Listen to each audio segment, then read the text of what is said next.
A paz do Senhor. Graças a Deus, mais uma oportunidade que Ele nos concede podermos estar reunidos em torno da sua palavra. Dessa feita eu quero estar postando um comentário de mais uma lição da CPAD, a lição de número 5, de 3 de fevereiro. Essa lição ela tem como título um inimigo que precisa ser resistido. Nós sabemos que a Bíblia nos apresenta que a nossa luta não é contra a carne nem contra o sangue, mas contra as potestades, aí os dominadores aí do mal, e é necessário que nós estejamos vigilantes e conscientes de que temos um inimigo que precisa ser resistido. E a cada instante nós estamos com uma batalha aí travada no mundo espiritual, e a necessidade de sermos firmes, ela é uma necessidade constante. Aí o texto que nós lemos, aí o título da lição, nos traz exatamente essa leitura, um inimigo que precisa ser resistido. Chama a atenção que a ideia de que nós temos um inimigo é exatamente o nosso adversário, o adversário da nossa alma, e a ideia nesse texto aqui da resistência. É necessário que nós tenhamos consciência que enquanto nós estamos nessa vida, nós precisamos resistir o inimigo. E a ideia da resistência é algo que demanda uma força, demanda um empenho, demanda uma batalha constante. O texto-alvo da nossa lição aí está em Tiago, capítulo 4, verso 7, um texto bastante conhecido, nos diz o seguinte: sujeitai-vos, pois, a Deus, resisti ao diabo e ele fugirá de vós. Então esse texto aqui, ele é um texto maravilhoso que ele nos fala exatamente dessas atitudes que nós devemos ter no mundo espiritual. Não estarei comentando ainda esse texto, porque ele vai aí reaparecer dentro da leitura bíblica em classe, e lá estarei fazendo um comentário desse texto dentro de um contexto maior. Mas nós temos aí: sujeitai-vos, pois, a Deus, resistir ao diabo e ele fugirá de vós. A verdade prática nos apresenta: o Senhor Jesus provou na tentação do deserto que o diabo não é invencível. Isso aqui é muito importante. Nós sabemos que o diabo, nós não podemos subestimar a força de Satanás, as investidas de Satanás, porém nós também temos que compreender que Satanás ele não é invencível. É nós que vencemos a Satanás? Não. Mas a vitória que vence o mundo é exatamente a nossa fé. Então, em Cristo Jesus nós podemos resistir ao diabo, sabendo que Jesus o venceu na tentação, venceu no seu ministério, e nós estando com ele, com Cristo, na força de Cristo, nós também podemos vencer as astutas ciladas do maligno. Bem, a leitura bíblica em classe que nós estaremos meditando está no livro de Tiago, capítulo 4, verso 1 até o verso de número 10. Portanto, aí, Tiago, capítulo 4, verso 1 ao 10, nós estaremos, a partir desse momento, fazendo aí a leitura e meditando nesse texto. Aí o primeiro verso do capítulo 4 de Tiago nos apresenta: de onde vêm as guerras e pelejas entre vós? Porventura não vem disto, a saber, dos vossos deleites, que nos vossos membros guerreiam? Então aqui Tiago ele está levando a reflexão, levando os irmãos a refletir de onde vêm as guerras, de onde vêm as lutas, as porfias, as dissensões entre os irmãos, e ele coloca exatamente que porventura não vem disso, a saber, dos vossos deleites, daqueles que querem viver uma vida de deleites materiais, e nisso aí há uma guerra entre os membros, como ele coloca aqui: dos ossos deleites que nos ossos membros guerreia, ou seja, o desejo da carne, o desejo do corpo, em busca de satisfazer os seus deleites, os seus desejos. Isso leva o homem a todo tipo de guerra, de porfia, de inveja, tudo aquilo que vem causar confusão e dissensão. Aí o verso número 2 nos diz: cobiçais e nada tendes. A ideia da cobiça, do desejo aí da carne, da alma, de cobiçar aquilo que não é seu, e nada tendes. Então, cobiçais e nada tendes. Sois invejosos e cobiçosos, e não podeis alcançar.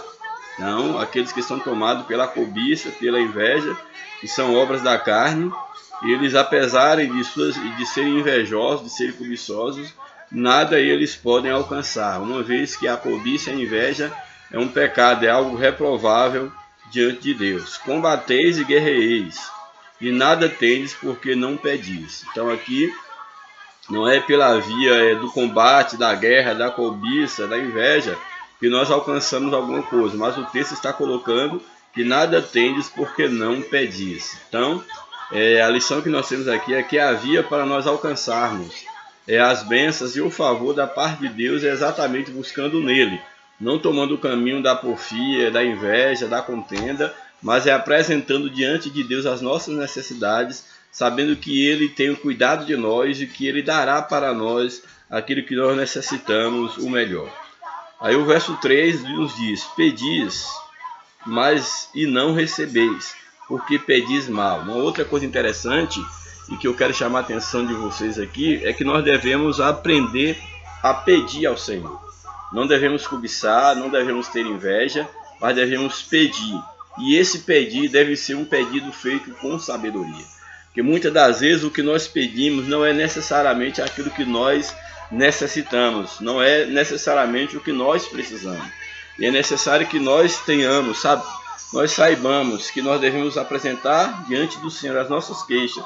Porém, nós temos que saber pedir, porque o texto aqui nos apresenta: pedis e não recebeis, porque alguns pedem e não recebem, porque pedis mal, porque não sabem pedir. Porque qual é a ideia do pedido mal? É quando aqui o texto ele nos apresenta o porquê ou qual é o pedido mal. Para gastardes em vossos deleites. Ou seja, não basta pedir a Deus. Qual é a intenção? Por que eu estou pedindo? É para os meus caprichos, os meus deleites, ou para suprir uma necessidade minha e que eu possa também ajudar a outra? Então aqui o texto nos chama essa reflexão: pedis e não recebeis, porque pedis mal, para o gastardes em vossos deleites. E aí vem uma exortação: adúlteros e adúlteras. Aqui a ideia do adúltero e adúltera, dentro de um contexto bíblico, ele é bem mais abrangente, não é só no sentido do adultério físico, nesse sentido, mas no sentido de toda vez que se desvia o coração de Deus, nós estamos adulterando. Quando se volta para a idolatria a um bem, a um ídolo, ou qualquer outra coisa, quando o nosso coração se distancia de Deus, nós estamos sendo infiéis, estamos sendo adúlteros, estamos pecando contra Deus. Então, adúlteros e adúlteras, não sabeis vós que a amizade do mundo é inimizade contra Deus? Então aqui o texto nos chama a atenção que são classificados aqui, são chamados de adúlteros aqui, dentro desse texto aqui já fica claro, aqueles que fazem amizade com o mundo, ou seja, com tudo aquilo que fere a santidade de Deus, eles estão cometendo o pecado da infidelidade, o adultério espiritual. Então aqui é chamado de adúltero e adúltera, exatamente quem? Não sabeis vós que a amizade do mundo é inimizade contra Deus. Então aquele que quer se tornar amigo do mundo, ele se torna inimigo de Deus, porque ele está adulterando espiritualmente, ele está se afastando, ele está sendo infiel para com Deus. Então daqui o nosso cuidado, nós devemos ter e também entender que a ideia aqui da amizade do mundo é inimizade contra Deus, não é no sentido que nós não podemos nos relacionar com as pessoas que não são cristãos. Pelo contrário, é nas trevas que a nossa luz deve brilhar. Porém, uma coisa é eu testemunhar de Jesus no mundo, entre as pessoas que ainda não têm o conhecimento de Cristo. Uma outra coisa é eu estar envolvido com as ações deste mundo. Então a ideia aqui da amizade com o mundo é amizade no sentido do envolvimento com aquilo que ofende a santidade de Deus. Então, nesse sentido, o texto está nos chamando a atenção que a amizade, a parceria, o entendimento com o mundo, o andar segundo os princípios deste mundo, segundo o pecado, isso se torna inimizade contra Deus, é um adultério espiritualmente falando. Portanto, qualquer que quiser ser amigo do mundo, constitui-se inimigo de Deus. E a Bíblia diz que o mundo jaz no maligno, nós devemos ter muito cuidado, e nesse contexto de uma tremenda secularização, a igreja ela tem que saber ser igreja nesse século. Tem que saber em todo tempo ser igreja estando no mundo, mas não pertencendo a este mundo. Louvado seja Deus. Aí o verso de número 5 nos apresenta: ou cuidai vós, que em vão diz as Escrituras. O que as Escrituras diz? O Espírito que em nós habita tem ciúmes de nós. É muito interessante esse texto. Por quê? Porque aqui no verso 4 nos fala sobre estar no mundo e o cuidado da amizade com o mundo. E aqui no verso 5 nos chama aí ao entendimento e à reflexão da realidade de que nós temos em nossa vida o Espírito Santo, e as Escrituras, ela nos adverte que o Espírito que habita em nós, ele tem ciúmes de nós. Então, ou seja, em que sentido o Espírito Santo ele tem ciúme de nós? Exatamente no sentido de que toda vez que eu começo a ter a amizade com o mundo, no sentido das práticas mundanas, na prática daquilo que ofende a santidade de Deus, eu estarei entristecendo o Espírito Santo. E o Espírito Santo, então, ele tem ciúme dos seus filhos, daqueles nos quais ele habita, exatamente porque ele é santo e ele não pode conviver com a iniquidade, ele não pode conviver com o pecado. Portanto, o Espírito que habita em vós tem ciúmes. Então, é claro que nós temos que entender que a ideia aqui do ciúme é um sentido metafórico, no sentido de uma figura de linguagem, colocar aqui característica, no caso do homem, Deus. Nós temos aqui uma figura de linguagem onde coisas que acontecem com o homem, sentimento como ciúme, é transportado para Deus, no caso aqui para o Espírito Santo, nessa figura de linguagem, e portanto para mostrar essa maneira como o Espírito Santo ele se sente, colocando aqui no sentido dos sentimentos humanos, quando nós nos afastamos de Deus, tendo a amizade com o mundo. Então, isso causa ciúme no Espírito Santo nesse sentido. Aí o verso de número 6 nos diz o seguinte: antes, ele dá mais graça, Deus, o Espírito Santo, dá mais graça. Portanto, diz, Deus ele resiste ao soberbo, porém dá graça ao humilde. Então, o texto nos apresenta que Deus ele resiste todo aquele que é soberbo, todo aquele que não se dobra à vontade de Deus, aquele que se afasta de Deus em busca dos prazeres dessa vida, que Deus ele resiste ao soberbo. Mas aquele que é humilde, aquele que se volta como totalmente dependente de Deus, que ele recebe graça, ele recebe força, ele recebe unção da parte de Deus. Aí o verso de número 7, que é o verso que nós temos como base aí do texto áureo, nos diz o seguinte: depois de todas essas informações, depois de toda essa conscientização, o verso de número 7 então nos apresenta: sujeitai-vos, pois, a Deus. Então, diante dessas observações, em relação às guerras, às pelejas que vêm dos deleites dos nossos membros, da nossa carne, diante das orientações para não cobiçar, para não ser invejosos, para saber pedir a Deus de maneira correta, para não ter amizade com o mundo, porque ela é inimizade com Deus, diante da exortação de que o Espírito Santo ele tem ciúme dos seus, aí o verso de número 7 diz então: portanto, sujeitai-vos, pois, a Deus. E diante de tudo isso, então, vocês devem sujeitar a Deus. E aí eu chamo a tua atenção: o que é sujeitar a Deus? Sujeitar a Deus é exatamente ter uma vida guiada por Ele. À medida que você tem uma vida de santidade, na verdade todo esse texto aqui de Tiago, ele é um clamor, com a carta de Tiago, ela é um clamor a uma vida de santidade, uma vida de reserva, uma vida para com Deus e diante de Deus. Então, diante de tudo isso, vem então esse conselho: sujeitai-vos, pois, a Deus. A ideia de sujeição a Deus nos remete à ideia de que Deus ele vem a exercer autoridade sobre nós. O que é estar sujeito a uma pessoa? Estar sujeito a uma pessoa é ter essa pessoa como autoridade sobre nós. Então, aqui a ideia da sujeição a Deus é ter Deus como o Senhor da nossa vida, como aquele que nos dirige, como aquele com o qual nós temos que prestar conta, nós temos que dar satisfação. Portanto, sujeitai-vos, pois, a Deus, resisti ao diabo e ele fugirá de vós. É muito interessante, por quê? Porque na segunda parte do texto, nós temos a ideia de resistir o diabo para que ele venha fugir de nós. E o texto da lição fala exatamente sobre um inimigo que precisa ser resistido. Qual é o conselho bíblico, qual é a via bíblica para alguém poder resistir ao diabo e ele fugir? Então nós temos que entender que a ideia aqui do resistir para fugir, que são dois termos aqui que se destacam dentro dessa segunda parte do versículo, eles estão diretamente ligados com a primeira parte do verso, quando diz sujeitai-vos. Então só é possível alguém resistir ao diabo, a fim de que o diabo ele venha fugir, quando alguém já tenha sujeitado a Deus. Então nós temos aí a condição de vencer a Satanás, a condição de resistir o diabo e ter vitória sobre as nossas lutas, está exatamente no ato da sujeição.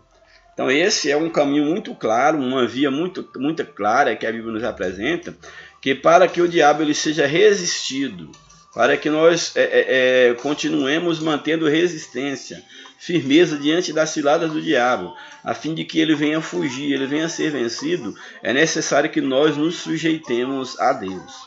Então o caminho é esse. Essa é a via. Sujeitai a Deus. E uma vez estando sujeito a Deus, como é que eu me sujeito a Deus? Eu me sujeito a Deus exatamente por uma vida de santidade. É através da vida de santidade, de uma vida de dedicação a Deus, uma vida guiada pelo Espírito. É dessa forma que eu me sujeito a Deus. Então, uma vez que eu estou sujeito a Deus, isso quer dizer o quê? Se eu estou sujeito a Deus é porque Ele é o meu Senhor. Eu estou sujeito a Ele, então quem vai vencer o diabo, na verdade, não sou eu, mas é o Deus ao qual eu me sujeitei. Então, porque eu vou ter condição de resistir o diabo e o diabo vai fugir? É porque eu sou forte? É porque eu sou melhor? É porque eu sou crente? É porque eu me digo cristão? Não. É pelo fato de que a ideia de eu ter me sujeitado a Deus é que Deus tornou o Senhor da minha vida. Eu me sujeitei a Ele, eu faço parte do seu exército, eu estou debaixo do seu comando, e uma vez que eu estou sujeito a Deus, eu estou sujeitando também as minhas lutas. A minha resistência também está sendo sujeitada a Deus. E através de Deus eu posso então resistir o diabo para que ele possa fugir de mim. Porém, guarda isso no teu coração. O caminho é esse. Primeiro você tem que sujeitar a Deus para que você possa então resistir e vencer o diabo, e não o contrário.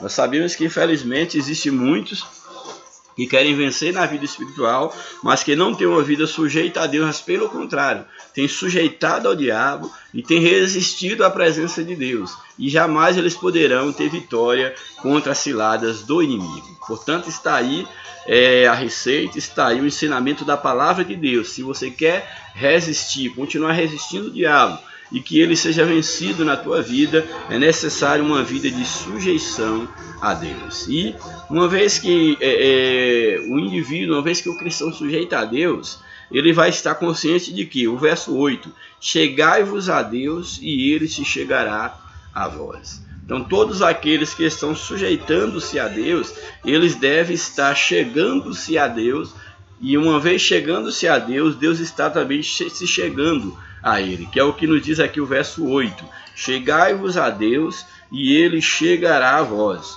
Como é que eu me achego a Deus? De qualquer forma, ou permanecendo de qualquer forma, eu posso até vir a Deus com os meus pecados, mas tendo a consciência de que ao passar por Cristo, os meus pecados têm que ser purificados no sangue de Jesus. Portanto, o verso 8, ele nos chama a atenção dizendo: chegai-vos a Deus e ele se chegará a vós, limpai as mãos, pecadores. Então aqui a ideia de limpar a mão, mãos fala de serviço, e aqui fala de todo serviço nocivo, todo serviço ruim, todo serviço sujo, nós devemos abandonar, que é a ideia do limpar as mãos. Limpai as mãos, pecador, ou seja, coloque-se agora a serviço de Deus e deixe de praticar o mal.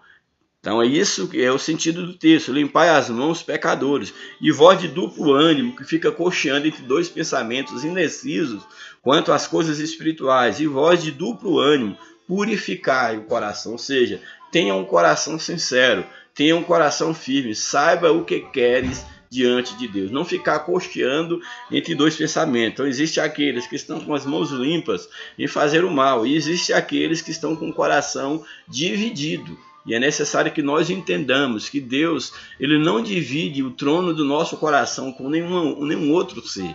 É necessário que nós tenhamos cuidado, que nós não sejamos de duplo ânimo, mas que nós venhamos a purificar o nosso coração. E o verso 9, ele é muito interessante. O verso 9, aqui Tiago, ele chama a realidade, chama a cada um de nós para que nós entendamos a nossa realidade. E ele diz o seguinte: senti as vossas misérias. Uma das piores coisas que existe é quando alguém não reconhece o seu estado. O pior doente é aquele doente que não reconhece que está doente e que não admite a necessidade de um tratamento. E aqui Tiago ele está chamando, olha, sentir as vossas misérias. Quantas das vezes nós estamos em uma situação ruim diante de Deus, mas nós queremos fingir, queremos mostrar uma imagem de que tudo está bom, mesmo porque, na maioria das vezes, a religião ela sobrevive do fingimento, da falsa aparência, do aparentar algo que de fato não é. E aqui o escritor aqui, ele vem exatamente nos chamar a atenção, sentir, venha sentir, admitir, sentir as vossas misérias e lamentar e chorar, ou seja, diante da miséria que você está sentindo, ou que você está vivendo, que você possa sentir o seu estado de miséria e diante dessa miséria você venha a lamentar, se entristecer diante da miséria, lamentar e chorar diante da miséria, ou seja, diante do estado espiritual em que encontras, é nesse sentido. Então muitas pessoas estão num estado de miséria que deveriam estar lamentando e chorando a sua sorte. Mas infelizmente essas pessoas elas não têm sensibilidade para sentir as suas misérias. Então é isso que Tiago ele chama a atenção aqui, olha, sentir as vossas misérias, lamentar e chorar. E aí ele vem na sequência: converta-se o vosso riso em pranto. Ou seja, você não tem motivo para estar sorrindo por causa da miséria espiritual em que encontras. Então ele chama a atenção o seguinte: então, sendo consciente dessa miséria, conscientizando-se dessa miséria, você deve converter o riso. Ao invés de rir, você deve estar em pranto. Converta o vosso riso em pranto e o vosso gozo em tristeza. Quantos, infelizmente, deveriam estar lamentando, deveriam estar chorando pela a condição espiritual em que se encontra, mas eles continuam como se nada estivesse acontecendo. Como se tudo estivesse bem à sua volta, quando na verdade ele não tem nenhum motivo para sorrir, nenhum motivo para se alegrar. E aqui Tiago ele está exatamente elevando a uma reflexão profunda, dizendo o seguinte, que cada um deve entender o seu estado espiritual e, se estiver nesse estado de miséria, que deva sentir a sua miséria, deve lamentar e chorar, transformar o riso, o gozo em tristeza, transformar a alegria em pranto, ou seja, reconhecer o seu verdadeiro estado. E aí o verso 10 diz: humilhai-vos perante o Senhor e Ele vos exaltará. A necessidade de se colocar diante de Deus com um coração humilde, com um coração sincero, para que sejamos exaltados por Deus no tempo certo. Louvado seja o nome de Jesus para sempre. Bem, aí nós vimos aí um comentário aí desses textos da lição. Nós vamos então para aí já a lição, o comentário da lição propriamente dito. Louvado seja Deus. Aí a introdução da lição nós temos: essa seção da Epístola de Tiago é, em outras palavras, um chamado à santidade, como já falei, um chamado à santidade. A carta é dirigida aos cristãos do primeiro momento da Igreja Sagrada, da história sagrada, melhor dizendo. Tiago mostra que resistir ao diabo já era um bom começo. A presente lição esclarece por que devemos resistir às paixões e mostra ainda que a amizade com o mundo é inimizade contra Deus. Louvado seja Deus. Aqui nos apresenta, aqui na sequência da lição, que é um bom início de preparação para, no caso, entendermos dessa lição, é exatamente estudar a carta de Tiago, os conselhos, as advertências de Tiago. Assim é possível compreender bem o contexto em que se encontra a seção que nos interessa. Logo será possível perceber em seus estudos que o contexto da seção que versa a respeito do chamado à santidade torna mais fácil entender qual era o conceito, por que Tiago convoca os irmãos a uma vida de santidade. Esse procedimento é importante porque a ausência dele permite um movimento moderno de batalha espiritual distorcer e forçar o texto bíblico a dizer aquilo que não está dizendo. Então, a necessidade de nós estarmos presos ao contexto para não estarmos fazendo uma leitura que não condiz, uma leitura que não seja correspondente com a realidade daquilo que o texto está falando. É necessário nós estarmos entendendo o conceito do que os irmãos passavam, daquilo que Tiago ele solicitava dos irmãos, para poderem estar resistindo a Deus, sujeitando-se a Deus, resistindo ao diabo e vencendo diante daquelas dificuldades que eles enfrentavam. Louvado seja o nome do Senhor. E aí nós temos então o primeiro tópico da lição, que é sobre a Epístola de Tiago.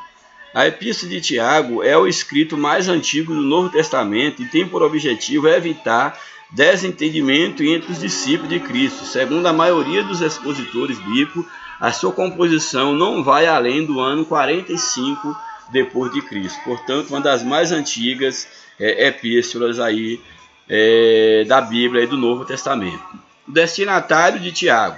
A carta foi dirigida especificamente aos primeiros cristãos dispersos de origem judaica pelo vasto Império Romano. Então essa carta de Tiago foi dirigida aos primeiros cristãos ali, que estavam ali debaixo do raio do vasto Império Romano.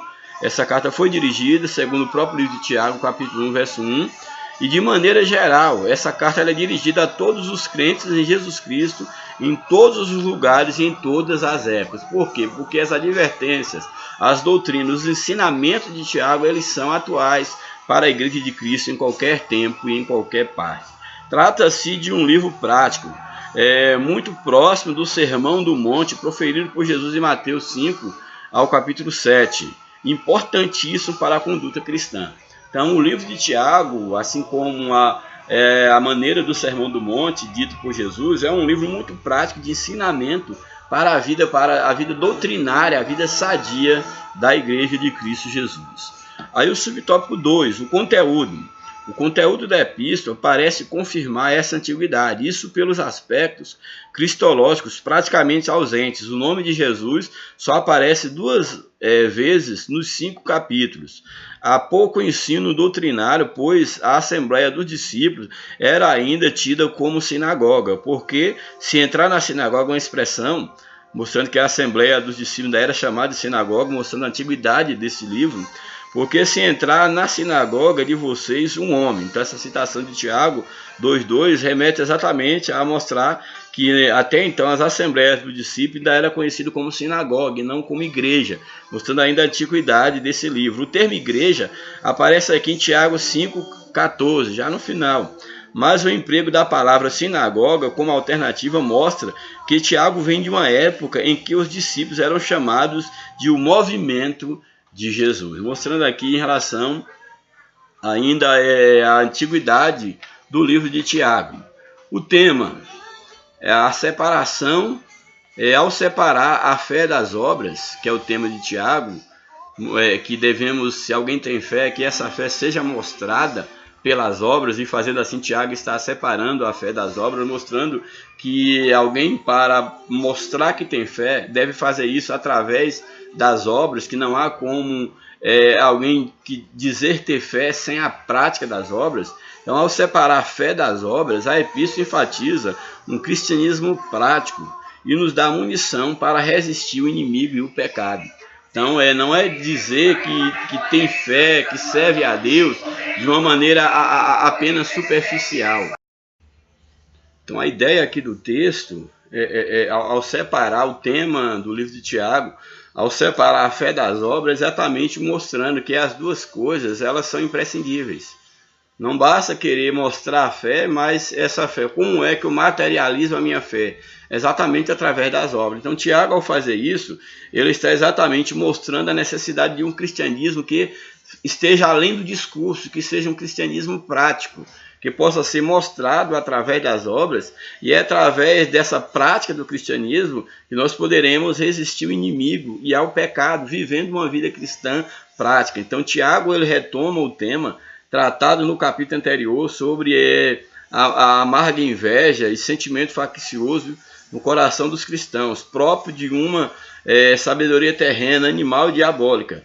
e presente na vida daqueles primeiros cristãos. Esse problema vem atravessando os séculos e hoje não é diferente, pois o problema da natureza humana permanece o mesmo. Tiago então retoma esse problema para mostrar a necessidade de tirar toda a porfia, de toda a contenda, vencer tudo isso na verdade. Então o ensino aqui está tratando do caráter cristão, que precisa ser afinado com o sentimento de Cristo. Então a ideia de Tiago, ao retomar esses pecados, ao mostrar a necessidade de sentir as misérias, exatamente demonstrar que é necessário que a conduta cristã, que a vida cristã ela esteja alinhada com o sentimento da fé, com o verdadeiro sentimento de Cristo, para que essa vida ela seja uma vida próspera, ela seja uma vida produtiva e que ela vá além do mero discurso cristão. Então isso é muito interessante, que Tiago ele chama para uma vida prática, a separar-se para Deus e a viver esse evangelho de uma maneira que ele possa ser sentido através das obras, através da prática, através de uma conduta, através de uma vida de resistência ao diabo e de sujeição à vontade de Deus. Aí o tópico 2 nos apresenta os deleites da vida. Tiago emprega aqui uma metáfora que ainda hoje usamos em nossos debates, discussões e conversas sobre dificuldade nas mais diversas áreas da vida. Aí ele vai colocar a ideia aqui da guerra, do surgimento das guerras e da peleja, exatamente devido a deleites, a disputas internas. Então aí no primeiro subtópico, guerras e pelejas. Há quem afirma que essas guerras e pelejas sejam uma referência a disputas internas que havia entre os judeus de Jerusalém e contra Roma, mas não é de fato isso que Tiago está colocando. A população da Judéia estava dividida nessa época sobre a luta pela liberdade do poder romano, mas o comentarista ele vem fazer a observação, mas não é disso que Tiago está tratando, não é de uma disputa territorial, não é de uma disputa física, mas é de uma guerra espiritual, que mesmo guerra essa que já está no coração dos homens. Essas palavras metafóricas, no caso de Tiago falando sobre essas disputas, então não é isso que Tiago está falando. Essas palavras metafóricas são pesadas e mostram o nível das disputas entre os crentes por causa dos deleites, ou seja, os maus desejos interiores. Então havia uma peleja nos membros, na carne dos homens, e que estava ali ferindo a vida da igreja. E era necessário que essa peleja, que essas lutas, elas fossem vencidas através de uma vida de sujeição a Deus. Porque as pelejas que havia ali, no caso, no interior da igreja, no sentido dos deleites da carne, era exatamente uma guerra espiritual, a qual só poderia ser vencida à medida que os irmãos eles se sujeitassem a Deus e resistissem ao diabo, resistissem aos desejos, resistissem tudo aquilo que estava denunciando contra uma vida com Deus, uma vida de santidade. Então não se trata aqui de debates teológicos entre os mestres. A expressão guerras e pelejas refere-se a discussões acirradas sobre o que é meu, sobre a ideia da posse, sobre a questão dos deleites, de viver uma vida para si. E isso é muito grave. Por quê? Porque tirava os olhos das coisas espirituais para viver pela via da inveja, da cobiça, da contenda, viver em torno da busca do prazer, a busca daquilo que viesse a satisfazer aos deleites da carne. E aí o subtópico 2 fala exatamente, o primeiro apresenta guerras e pelejas, e o subtópico 2 vai apresentar exatamente os motivos dessas guerras e pelejas, que é exatamente os deleites, que está aí no subtópico 2. Os deleites, os maus desejos que eram a motivação dessas pelejas. Então, o que causava essas pelejas? Era exatamente os maus desejos. Então, os maus desejos eram as motivações dessas pelejas, que é exatamente os vossos deleites citados no texto. Então, o termo deleites, que é redonê, que aparece 5 vezes no Novo Testamento para descrever deleites ou prazeres ilícitos. O que eram os deleites? Eram prazeres da carne, prazeres ilícitos. Eram esses os deleites que levavam às guerras e às porfias. Originalmente significava o prazer experimentado pelo sentido do paladar, no caso da glutonaria, posteriormente por meio de outros sentidos da mente. E no período helenista, o conceito se restringia ao significado de que já era deleite. Ele estava restringido nesse período helenístico ao gozo sensual, ao deleite sexual. É a procura indiscriminada do prazer, O hedonismo permanecia ou permeia o pensamento pós-moderno. Hoje, qualquer esforço disciplinado ou mínimo de sacrifício pode se restringir a um objetivo, são tratados com um profundo desgosto. Então, hoje, qualquer esforço disciplinado ou mínimo de sacrifício para se atingir um objetivo são tratados com profundo desgosto. Ou seja, ninguém hoje quer renunciar, ninguém hoje quer disciplinar os seus desejos, porque isso já é tratado com um certo desgosto. E aqui o que Tiago está falando sobre os deleites da carne é exatamente para que a igreja, para que os irmãos eles não entrassem por esse caminho dos prazeres, dos deleites e até mesmo dos prazeres sexuais, do gozo dessa vida, o que levaria a uma busca indiscriminada pelo prazer, o prazer nessa vida aqui.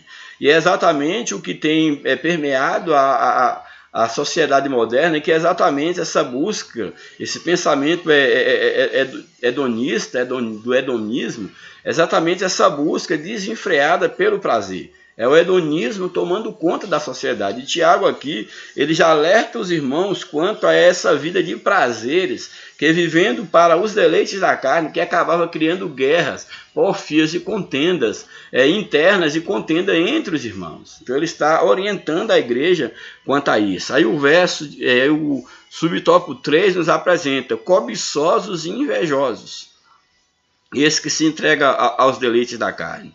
Então a versão bíblica Almeida, revisada e corrigida, omite aqui o verbo matar, que consta lá no texto grego. Vós cobiçais e nada tem, matam e se invejam, na segunda versão, nova versão atualizada. Então esse homicídio não era no sentido literal, mas diz respeito ao ódio, que o homicídio, que é como um homicídio aos olhos de Deus. Então, pelo caminho da cobiça e da inveja, os irmãos estavam propensos a matar, a odiar, matar nesse sentido do ódio ao outro, algo que é visto como um homicídio diante de Deus. E Tiago está alertando os irmãos que eles não fossem cobiçosos, não fossem invejosos, não fossem homicidas diante de Deus. A cobiça é o desejo, aí vem aqui explicando o comentarista, que a cobiça é o desejo excessivo de possuir o que pertence a outro, que leva à guerra. Então, a cobiça, esse desejo de possuir o que pertence a outro. E a inveja é um sentimento de tristeza e de pesar pela alegria e felicidade e sucesso do outro. Então, duas coisas aqui que Tiago está combatendo: essa cobiça, o desejo de ter o que não é seu, de ter o que é do outro, e a inveja, que é essa tristeza em saber que o outro tem sucesso.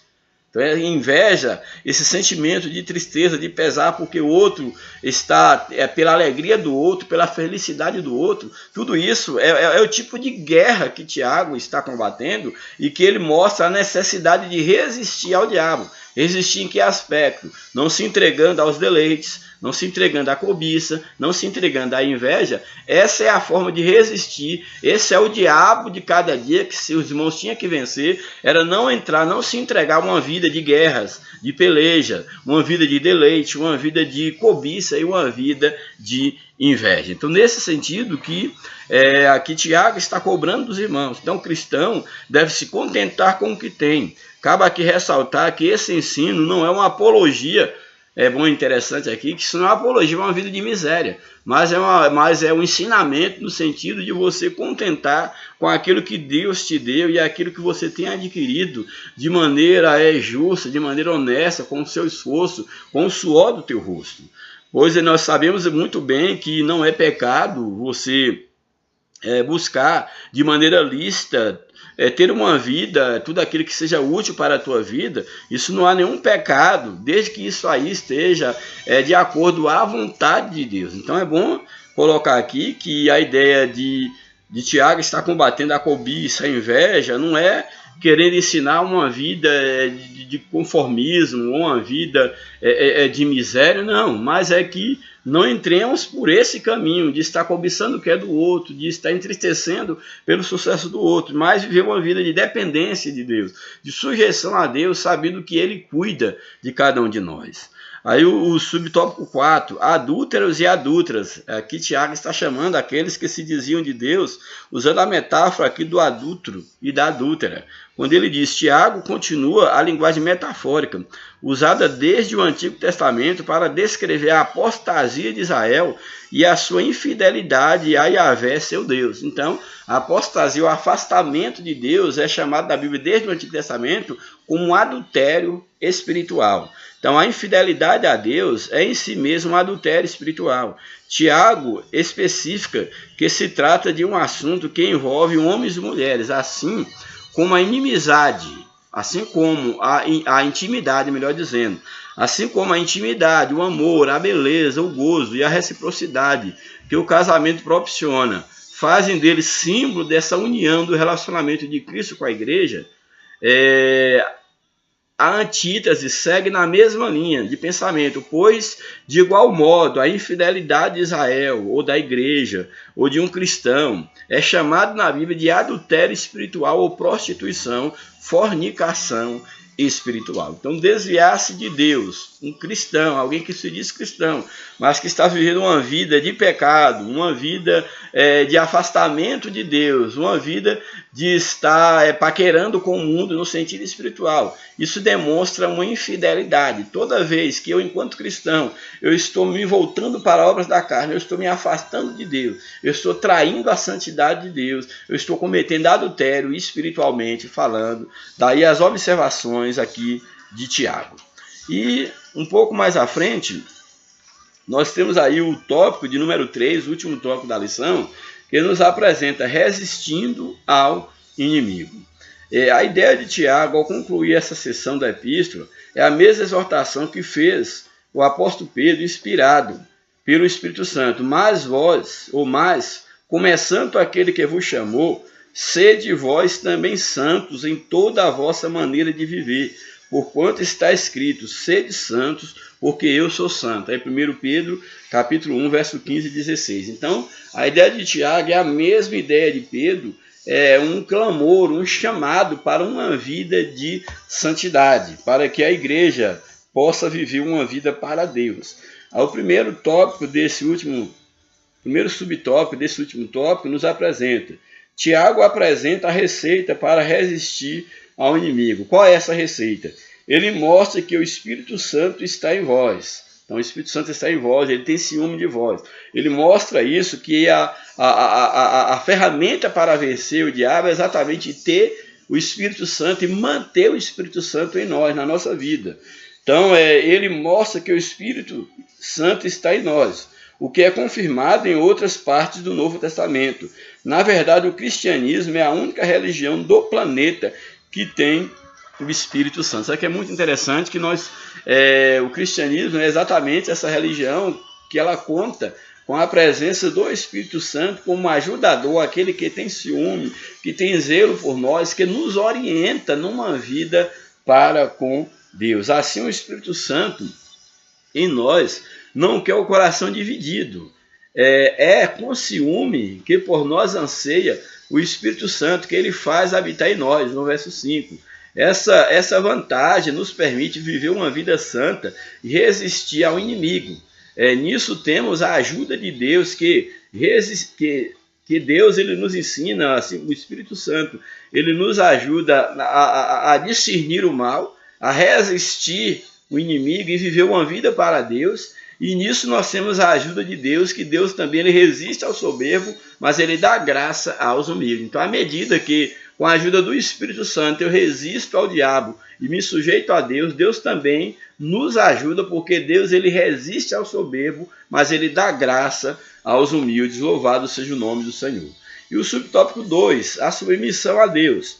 Essa submissão e humildade a Deus é descrita de várias maneiras, como resistir ao diabo, se aproximar de Deus, limpar as mãos, voz de duplo ânimo.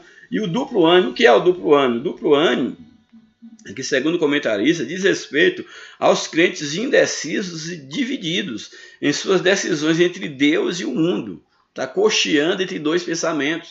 Devemos decidir a quem nós queremos servir, não estar divididos, que Deus, como já falei, ele não divide, não nos divide com ninguém. Nós somos propriedade exclusiva sua, deveremos ser. Louvado seja o nome de Jesus. Então, estar divididos em duas decisões, entre Deus e o mundo. Jesus disse que ninguém pode servir a dois senhores. Então as mãos são instrumento das ações e o símbolo de toda a nossa conduta. Limpai a mão, pecadores, que é o símbolo da ação, de uma vida para Deus de serviço, que o conselho de Tiago é também limpar as mãos, pecadores, não? E voz de duplo ânimo, então mostrando o que? Não está dividido, que as mãos estejam a serviço de Deus, que a nossa vida esteja a serviço de Deus. Para que elas, no caso as mãos, para que elas sejam limpas, é necessário primeiro um coração purificado. Como manter as nossas mãos limpas no sentido do serviço só para Deus? É tendo um coração purificado.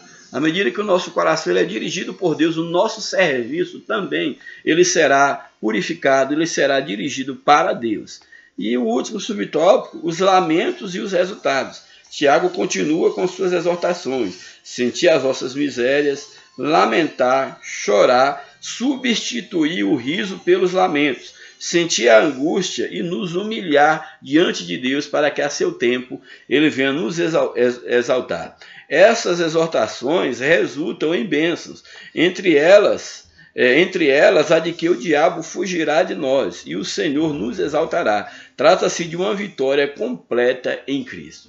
Então, se quisermos a vitória, se quisermos colher os frutos da vitória, é necessário exatamente que nós entendamos o nosso estado. Entendamos a nossa situação, que se possível for, estivermos na condição de estarem chorando, que o nosso riso seja transformado em choro, que a nossa alegria seja transformada em tristeza, que nós venhamos a sentir as nossas misérias. E nós sabemos que nós vivemos num contexto onde, infelizmente, muitos de nós, a maioria de nós, eu diria até a igreja num sentido visível, ela não tem muito motivo para estar sorrindo, porque nós vivemos numa decadência espiritual muito grande. Nunca se houve tanta falta de temor de Deus, tanta mentira, tanta falsidade, tanta hipocrisia, tanto evangelho de fachada como na época de hoje. E é necessário que nós, enquanto igreja, no sentido institucional, no sentido físico, nesse sentido visível da Igreja de Cristo, que deveríamos ser uma representação ou uma manifestação da igreja triunfante, da igreja espiritual, da igreja vitoriosa, sobre a qual o inferno não tem poder, as portas do inferno não prevalecem. Mas enquanto igreja visível, nós temos muito que chorar, muito que transformar o nosso riso em pranto. E aí eu chamo você, a tua atenção, olhe para dentro de você e vê se você não é tempo de você estar chorando, lamentando a tua sorte, lamentando o teu estado espiritual. Porque muitas vezes quando nós estamos sorrindo, na verdade, nós deveríamos estar chorando pelo estado espiritual em que nós encontramos. Então Tiago ele é um livro que ele vem nos trazer uma exortação para que nós nos voltemos para Deus. E aí eu peço a Deus, e ao mesmo tempo aconselho a cada um de vocês que estão me ouvindo, que você possa olhar a tua situação e ver se de fato você tem motivo para estar sorrindo, você tem motivo para se alegrar, ou quem sabe essa sua alegria chegou o momento de você transformá-la em pranto, de você reconhecer o teu estado, a tua condição espiritual e transformar esse riso em pranto, a tua alegria em tristeza e se humilhar debaixo das potentes mãos de Deus. Louvado seja Deus. E a conclusão da nossa lição. Tiago relaciona uma série de exortações que, se praticadas em conjunto, resultarão na completa resistência ao inimigo da nossa alma. O que Deus espera de nós é que sejamos santos como Ele é santo. Resistir ao inimigo, no contexto de Tiago, resume-se em que cada um de nós sujeitemos-nos à vontade de Deus e cheguemos-nos a Ele. Devemos ainda purificar as nossas mãos e limpar o coração. É essa a dependência de Deus que nos leva a uma vitória com Cristo. Então, se quisermos de fato sermos vitoriosos, estarmos vencendo em Cristo, é necessário que nós entendamos as instruções da palavra de Deus, as exortações que a palavra de Deus nos traz, aqui por meio de Tiago, quando ele nos chama a vencer o inimigo. E nós sabemos que há um inimigo que precisa ser vencido, há um inimigo que precisa ser resistido. E quem vai vencer o inimigo, quem vai resistir a Satanás, não é a minha carteira de membro, não é a minha carteira de minha identidade de presbítero, de pastor, ou porque eu pertenço a uma grande religião, não.